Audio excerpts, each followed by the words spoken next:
साथियों नमस्कार।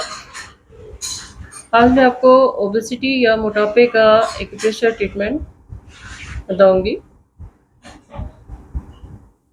ओबेसिटी या मोटापा आज के परिवेश में एक लाइफस्टाइल प्रॉब्लम है जो कि बहुत सारे मेडिकल कंडीशंस को क्रिएट करता है, क्योंकि आजकल सभी को फास्ट फूड खाने की आदत पड़ गई है। सभी वर्किंग हैं और ऐसे में उनको ऑनलाइन फास्ट फूड मंगाना बहुत ही आसान होता है और 10 मिनट के अंदर 15 मिनट के अंदर आपके दरवाजे पे वो डिलीवरी मैन हाजिर होता है। बच्चों से लेके बड़ों तक के लिए ये फास्ट फूड ही पहली पसंद बन गई है। तो ऐसे में क्या है कि एक तो हमें ये भी तय करना होता है कि ओबेसिटी किसे कहते हैं, ओबेसिटी है भी या नहीं। तो आप ओबेसिटी के शिकार हैं, इसको जानने के लिए जो सबसे अच्छा पैरामीटर है वो है आपका बॉडी मास इंडेक्स। अब ये बॉडी मास इंडेक्स कैसे जान सकते हैं? बहुत आसान सा तरीका है। किसी भी व्यक्ति की ओबेसिटी को निर्धारित करने के लिए उसका बॉडी मास इंडेक्स जानना है, बीएमआई जानना है। तो उस व्यक्ति का कितना वेट है, उस वेट को आपको डिवाइड करना है उसके हाइट के द्वारा, और वो हाइट आपका मीटर में होना चाहिए। तो height will be weight will be divided by height in metre square. तो उसके भागफल के द्वारा जो आपको नंबर मिलता है वही उसका बीएमआई होगा। आइडियल बीएमआई 18.5 है। 18.5 से आपका 24.9 के बीच में अगर ये बीएमआई आपका है तो दैट इज़ नॉर्मल। आपका वेट आपके हाइट के अकॉर्डिंग नॉर्मल है।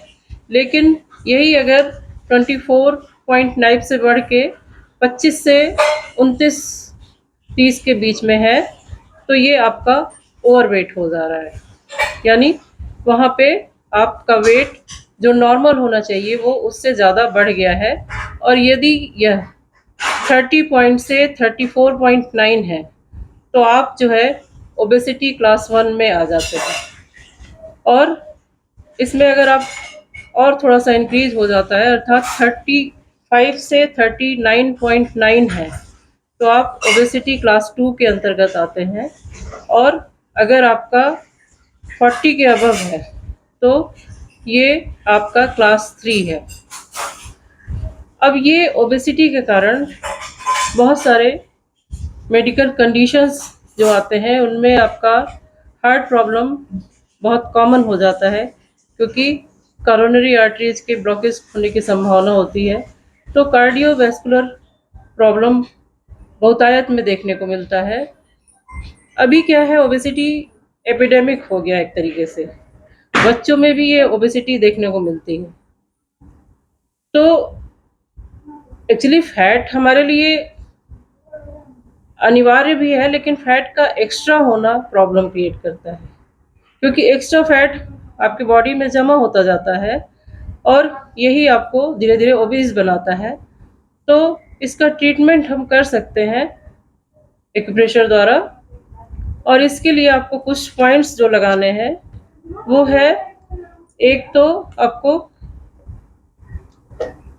वाइट मैग्नेट लगाना है। अगर आपके पास मैग्नेट है, जो कि आप हमेशा से देखते आए, एक तरफ येलो है और एक तरफ चूंकि वाइट लगाना है तो हमने वाइट लगा के रखा है। तो इसके लिए आपको मिडिल फिंगर आपका सिलेक्शन करना है। ठीक सेंटर लाइन से आपका ये आपका पॉइंट है, ठीक सेंटर में।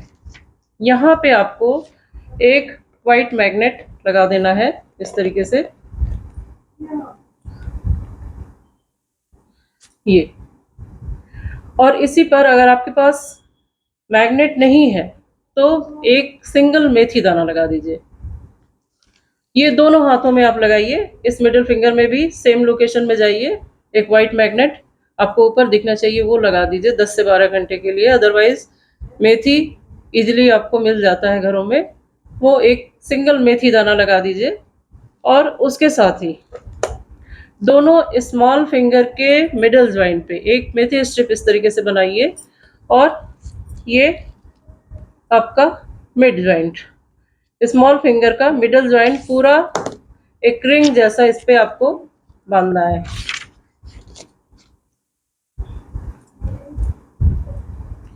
ये काम भी आपको दोनों स्मॉल फिंगर में करना है। इसके साथ ही पैर के जो सबसे स्मॉल टो है उसके बगल वाले टो में, जिसको रिंग टो बोलते हैं, उसमें आपको नाखून के, जो पैर का नाखून है उसके दोनों साइड में इस तरीके से दो दो मैग्नेट लगाने हैं। ये आपको दिखा रहे हैं, ऊपर सफेद दिखना चाहिए। तो मान लीजिए आपका पैर का ये सबसे छोटा टो वाला फिंगर है और उसके बगल वाला ये फिंगर है, तो दोनों साइड ये हम हाथ में लगा के दिखा दे रहे हैं, लेकिन आपको लगाना पैर में है। इस तरीके से नाखून के दोनों साइड में आपको दोनों पैरों में लगाना है। कौन सा टो है? सबसे स्मॉल टो के बगल वाले टो में आपको दो दो मैग्नेट इस तरीके से लगाने हैं। ये अंदर पीला आ जाएगा और लगने के बाद ऊपर आपको सफ़ेद दिखेगा। इस तरीके से लगाना है और मैग्नेट नहीं है तो आप 3-4 मेथी के दाने दोनों साइड में नेल के दोनों कॉर्नर्स पे लगा दीजिए और ये सारा ट्रीटमेंट आपको 10 से 12 घंटे 14 घंटे लगाना है। पैर का आप लगा के छोड़ भी सकते हैं और जब भीगने के साथ में वो अगर मेथी है तो फूल के निकल ही जाएगा।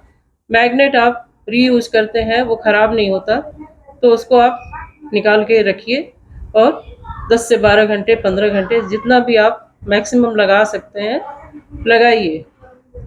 तो इससे क्या होगा, ये जो राइट मिडिल फिंगर में आप पॉइंट लगाएंगे, ये जो एक लेफ्ट मिडिल फिंगर और राइट मिडिल फिंगर, तो ये क्या है, आपके फैट मेटाबॉलिज्म को जो है प्रॉपर तरीके से करेगा और साथ में आपका डाइजेशन भी इम्प्रूव करेगा। तो इससे क्या होगा, धीरे धीरे आपका जो फैट एब्जॉर्ब नहीं हो रहा है, वो जो इकट्ठा हो रहा है बॉडी में जगह जगह पे, वो धीरे धीरे कम होने लगेगा और इससे क्या है कि आपकी ओबेसिटी कम होगी। लेकिन साथ में अपना डाइट, अपना एक्सरसाइज, उसका ज़रूर ध्यान दें। ऐसा नहीं कि पॉइंट लगाया और फास्ट फूड खा रहे हैं, इनएक्टिव है, तो आपको काम करना है, अपनी एक्सरसाइज पे ध्यान देना है और डाइट पे भी ध्यान देना है। तो आज के लिए इतना ही, धन्यवाद।